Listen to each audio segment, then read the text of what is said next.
Selamat pagi atau siang atau sore anak-anak sekalian. Bagaimana kabarnya? Tetap semangat ya. Pada kesempatan ini kita akan membahas tentang doa pribadi. Kalau kalian melihat buku paket kalian bisa melihatnya di halaman 119 di pelajaran 4C, yaitu doa pribadi. Kemarin kalian sudah mencoba menjawab berbagai pertanyaan dari rangkuman. Diharapkan dari sana kalian memiliki semacam gambaran umum dulu. Baru kita akan membahas mengenai detailnya, yaitu sekarang kita bahas tentang doa pribadi. Untuk versi PowerPoint ada juga di link yang sudah di-sharekan di WA, tetapi untuk kalian yang untuk memudahkan kalian melihat secara video, kalian bisa melihatnya pada tayangan ini. Baik, kita mulai.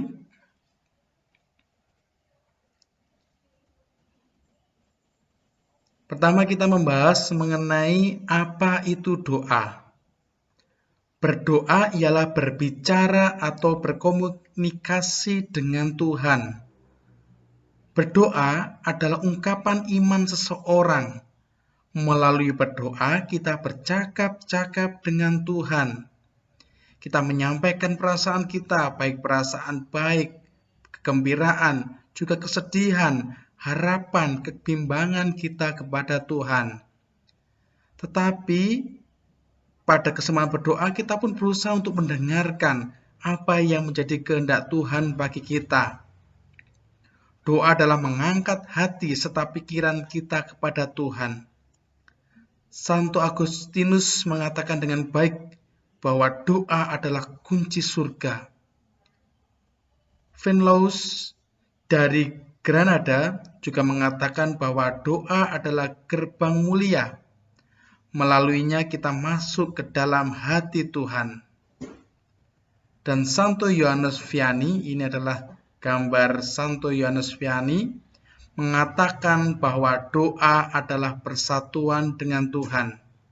Kita melihat bahwa doa itu berkenaan dengan hubungan kita dengan Tuhan, bukan untuk mencari pujian untuk diri kita sendiri.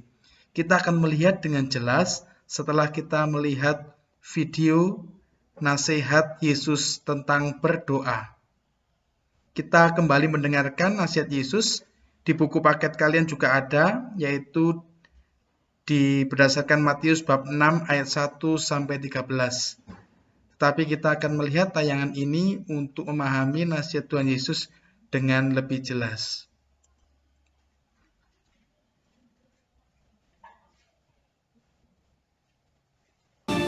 That you do not do your alms before men to be seen of them. Otherwise ye have no reward of your Father which is in heaven. Therefore when thou doest thine alms, do not sound a trumpet before thee as the hypocrites do in the synagogues and in the streets, that they may have glory of men. Verily I say unto you, they have their reward. And when thou prayest, thou shalt not be as the hypocrites are, for they love to pray standing in the synagogues and in the corners of the streets, that they may be seen of men. Verily I say unto you, they have their reward. But thou, when thou prayest, enter into thy closet, and when thou hast shut thy door, pray to thy Father which is in secret. And thy Father which seeth in secret shall reward thee openly. But when ye pray, use not vain repetitions as the heathen do, for they think that they shall be heard for their much speaking. Be not ye therefore like unto them. For your Father knoweth what things ye have need of before ye ask him. After this manner, therefore, pray ye.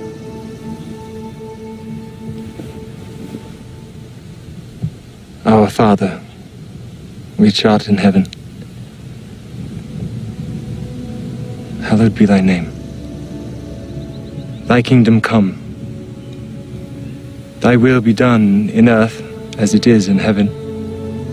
Give us this day our daily bread. And forgive us our debts as we forgive our debtors.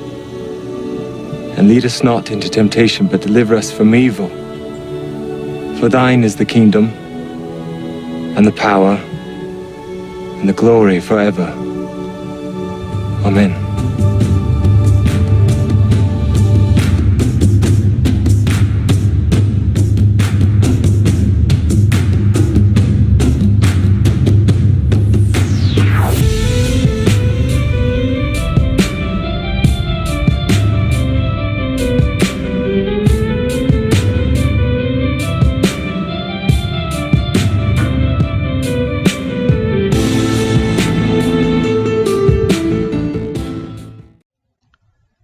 Sekarang mari kita sebutkan kembali nasihat Tuhan Yesus dalam berdoa.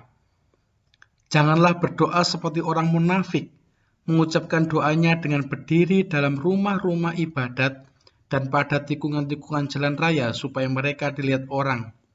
Jika engkau berdoa, masuklah ke dalam kamarmu, tutuplah pintu, dan berdoalah kepada Bapamu yang ada di tempat yang tersembunyi. Pak Anton Tebali, hal yang sangat penting di sini yaitu janganlah berdoa seperti orang munafik. Orang yang berdoa adalah orang yang sedang berbicara kepada Tuhan. Ingat tentang arti berdoa sebagaimana sudah kita bahas di depan tadi. Artinya, apabila orang itu berdoa dengan munafik, tujuannya bukan untuk berdoa kepada Tuhan, tetapi sebenarnya dia sedang mencari pujian untuk dirinya. Orang yang berdoa bukan untuk berbicara kepada Tuhan, tetapi mencari pujian dari orang lain, sehingga ia tidak sedang memuliakan Allah, tetapi memuliakan dirinya sendiri. Contoh di kelas, tidak ada guru, lalu berdoa bersikap sesukanya, namun ketika guru datang, yang langsung mengubah sikapnya. Anak tersebut bukan berdoa untuk berbicara dengan Tuhan, tetapi supaya dia mendapatkan kesan yang baik dari guru, dan itu tidaklah tepat. Orang yang sungguh-sungguh berdoa, dia akan sungguh-sungguh berdoa entah dilihat atau tidak oleh orang lain, karena dia sedang tidak mencari pujian manusia, tetapi dia mencari rahmat Tuhan. Lalu kemudian Pak Anton Tebali di sini adalah berdoa kepada Bapamu yang ada di tempat tersembunyi. Hal ini menegaskan kembali bahwa doa adalah berkomunikasi dengan Tuhan, bukan mencari pujian orang lain. Di tempat tersembunyi bukan berarti kita harus mencari tempat yang tidak ada seorang pun tahu, sampai orang tuamu juga mencari kemana-mana. Di tempat tersembunyi artinya setiap anak Tuhan sebaiknya memiliki tempat di mana ia dapat sendiri bersama Tuhan. Tempat yang tenang dan hening untuk berdoa secara pribadi. Kalau tempat semacam itu tidak ada, maka berdoa secara pribadi tidak dapat dilaksanakan untuk waktu yang lama atau secara teratur. Sudahkah kalian memiliki tempat seperti itu? Carilah tempat, misalnya kamar atau ruang lain. Jika kalian bingung mencari tempat, bicarakan dengan orang tua. Mereka pasti akan mencarikan tempat yang terbaik untukmu untuk berdoa. Kita akan masuk kepada hal yang berikutnya, yaitu janganlah kamu bertele-tele seperti kebiasaan orang yang tidak mengenal Allah. Kata bertele-tele ini harus dipahami dengan baik. Monsinyur Pidiarto semasa menjadi dosen pernah menjelaskan kalimat ini dengan sangat baik. Bertele-tele harus dipahami secara utuh, yaitu seperti kebiasaan orang yang tidak mengenal Allah. Dalam bahasa aslinya, bertele-tele maksudnya adalah ngomong banyak, omong kosong, menggunakan banyak kata-kata yang kosong untuk mengoceh atau mengucapkan banyak kata secara tepat tanpa berpikir, secara beruntun dan tidak jelas, ya semacam berceloteh atau memberondong dengan kata-kata yang tidak karuan dan tidak jelas bunyinya. Hal ini tentu saja berbeda dengan orang yang mengulang doa tetapi sebagai ungkapan iman. Sekarang untuk memperjelas hal itu, mari kita saksikan kisah berikut ini.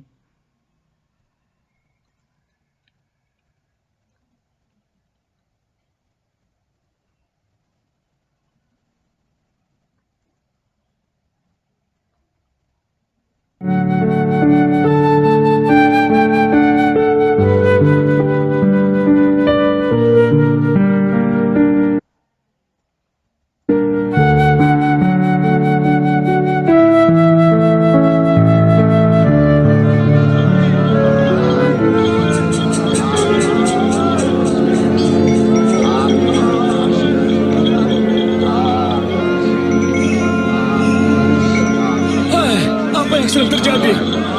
Yesus dari Nazaret sedang lewat.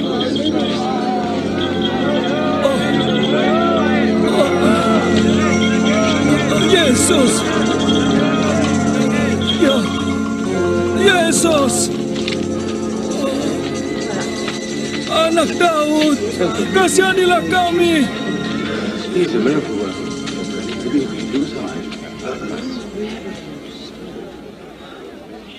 Apa yang harus kuperbuat untukmu? Saya ingin melihat lagi.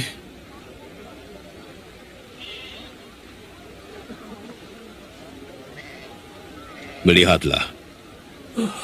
Imanmu telah menyembuhkanmu. Saya dapat melihat. Saya dapat melihat.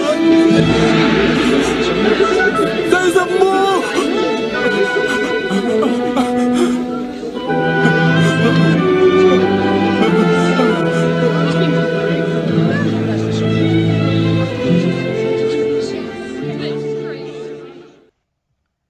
Mari kita memahami kembali kisah mengenai Bartimius ini.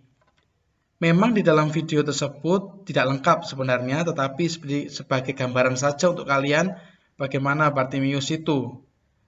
Di dalam kisah sebenarnya, di dalam Lukas bab 18 ayat 39 dikatakan bahwa maka mereka yang berjalan di depan menegur dia supaya ia diam, namun semakin keras ia berseru.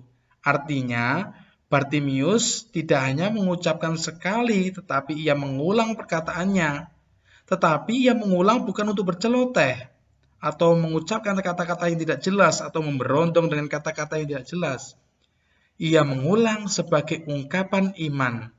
Kata Yesus kepadanya, "Melihatlah engkau, imanmu telah menyelamatkan engkau."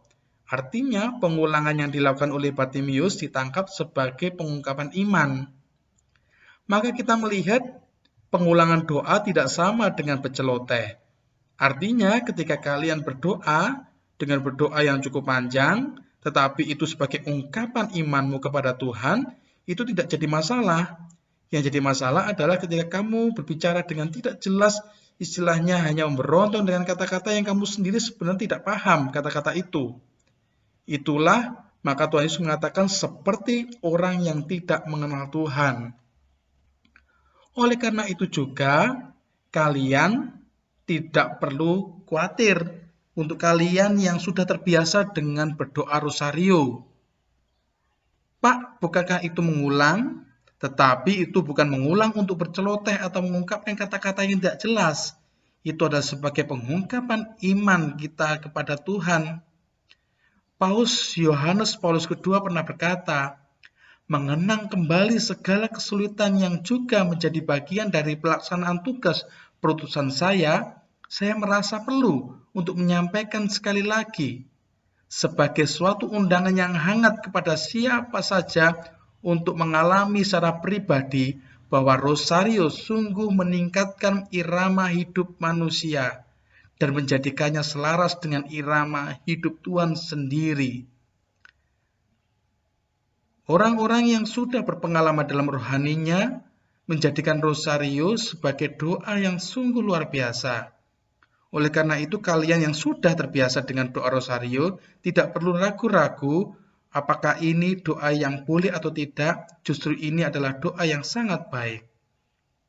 Berdoa seperti para penghuni surga yang tak henti-hentinya berseru, "Kudus, kudus, kuduslah Tuhan Allah yang Maha Kuasa." Sebagaimana kita bisa melihat dalam Kitab Wahyu bab 4 ayat 8. Selanjutnya kita akan melihat 4 tujuan utama dalam berdoa. Yang pertama adalah adorasi atau penyembahan. Jadi, kalau kita berdoa itu ada 4 tujuan utamanya. Di dalam buku paket hanya disebutkan 3, yaitu pujian atau penyembahan, syukur, dan permohonan. Pak Anton tambahkan di sini dengan tobat. Kita bahas satu persatu. Adorasi atau penyembahan yang layak bagi Tuhan karena Ia pencipta. Jadi adorasi atau penyembahan ini maksudnya adalah doa yang kita ungkapkan sebagai penyembahan kita terhadap Tuhan. Karena kita merasa bahwa kita begitu kecil dan Tuhan itu luar biasa. Yang kedua adalah doa syukur. Berterima kasih kepada Tuhan atas anugerahnya kepada kita, baik rohani maupun jasmani. Jadi dalam doa itu kita bersyukur kepada Tuhan atas hidup kita, iman kita, keluarga kita, dan lain-lain. Tobat untuk memperoleh pengampunan atas dosa-dosa kita dan menghapus atau mengurangkan hukum dosa. Dalam doa kita ingat bahwa kita adalah orang berdosa. Kita menyesal atas dosa-dosa kita dan mohon ampun. Kita mohon pengampunan dari Tuhan. Santo Ambrosius, ini adalah gambar Santo Ambrosius, mengatakan bahwa jika doa dilambungkan, dosa dihapuskan. Berikutnya adalah yang paling sering adalah yang nomor 4. Ini adalah yang paling sering ketika orang berdoa, yaitu permohonan. Dalam doa kita boleh memohon kepada Tuhan apa yang kita butuhkan, baik bagi jiwa maupun badan kita, baik bagi jasmani maupun rohani, bagi diri kita sendiri maupun bagi orang lain. Pada kesempatan ini kita akan berlatih untuk membuat doa pribadi. Anak-anak tolong untuk memahami sungguh karena ini akan menjadi tugas kita. Dalam doa ini Pak Anton hanya mengajak kita untuk melakukan doa syukur dan permohonan. Untuk doa yang lain kita akan bahas di lain waktu. Caranya sangat sederhana, sangat mudah. Pertama-tama siapkan alat tulis kalian, kemudian buat dulu doa syukur. Jadi sebelum mohon, itu bersyukur dulu ya. Untuk itu, caranya bagaimana? Daftarlah hal-hal baik yang telah kalian terima. Misalnya, memiliki orang tua yang baik, tempat tinggal yang nyaman, telah mendapatkan makanan pada hari ini dengan enak. Hal-hal itu yang kita syukurkan. Coba buatlah daftar apa-apa yang sudah kalian terima dan itu hal yang baik. Jika itu sudah, maka berikutnya adalah membuat doa permohonan. Caranya bagaimana? Doa permohonan itu juga hal yang baik tetapi yang kalian inginkan. Misalnya, kalian ingin terhindar dari penyakit. Dibimbing jika saatnya nanti menghadapi kesulitan. Permohonan tidak hanya untuk diri sendiri, tetapi juga untuk orang lain, terutama untuk orang tua dan adik kakakmu. Untuk orang lain juga perlu kita masukkan, misalnya untuk masyarakat, untuk sekolah, untuk negara, terutama untuk negara kita sekarang ini di dalam menjaga diri dari penyakit. Daftarlah itu semua. Misalnya, mohon supaya terjaga kesehatan, supaya orang tua diberi kelancaran rezeki, diberi kebahagiaan selalu, juga harapan supaya negara ini terhindarkan dari mara bahaya. Lalu, apa yang kita lakukan dengan daftar tadi? Kalau sudah, kita tinggal merangkai saja. Untuk yang syukur, tinggal menambahkan di atasnya, ya Tuhan kami bersyukur atas. Nah, sebutkan daftar yang kalian ucapkan syukur tadi. Misalnya begini, ya Tuhan, kami bersyukur atas orang tua yang baik, tempat tinggal yang nyaman, dan seterusnya. Untuk yang permohonan, tinggal kamu berikan di atasnya kata-kata, kami mohon. Nah, daftarnya kemudian kamu sebutkan, hindarkan kami dari penyakit, bimbinglah kami saat menghadapi kesulitan, jagalah kesehatan keluargaku, berilah orang tuaku kelancaran dalam rezeki, dan seterusnya. Maka jadilah rangkaian doa pribadi yang isinya adalah doa syukur dan permohonan. Bagaimana? Sangat sederhana dan mudah kan? Ini hanya perlu latihan saja. Nah, ketika kalian nanti sudah selesai membuat doanya dituliskan. Mintalah bantuan kepada orang tua untuk mengisikannya di lembar isian Google Form yang ada di WA, link WA atau di link Google Form berikut ini. Langsung bisa kalian klik di sini. Atau juga kalian bisa melihat di PowerPoint juga sudah disediakan linknya. Nah, kalian beritahu kepada orang tua, ketika mengisi link ini, karena ini doanya cukup panjang, maka sebaiknya ketika mengisi ini, tuliskan dulu di Word atau di Note kalau pakai HP. Setelah menuliskan itu semua, ketika membuka form ini tinggal di copy paste. Kenapa? Karena Google Form ini adalah isian yang berupa online. Takutnya di tengah-tengah pengisian tiba-tiba internetnya down. Pada saat itu sudah mengetik banyak ternyata tidak terkirim. Kan sayang. Maka dari itu diketik dulu, entah itu di Word kalau memakai laptop atau pakai PC, atau di Note di HP itu ada, kemudian baru di copy paste. Selain itu juga hasil dari ketikan nanti akan dipelajari.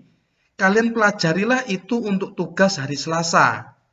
Untuk tugas hari Selasa, mempelajari doa tersebut dan kemudian doa tersebut direkam di dalam bentuk video. Mohon ketika merekam menggunakan settingan kamera kualitas rendah. Karena ketika mengirim dengan kualitas tinggi, maka megabyte yang Bapak Ibu kirimkan akan cukup besar. Dan itu akan pertama-tama akan mengurangi di dalam pengiriman kuota dan juga akan menjadikan HP menjadi penuh. Nah, dapat dikirimkan melalui email ini atau juga melalui WhatsApp. Demikian anak-anak dan juga mungkin Bapak Ibu yang menyaksikan video ini. Terima kasih sudah mengikuti pelajaran ini. Tetap bersemangat dan jangan lupa untuk berdoa, baik untuk kita sendiri maupun untuk kepentingan bersama. Terima kasih dan tetap bersemangat.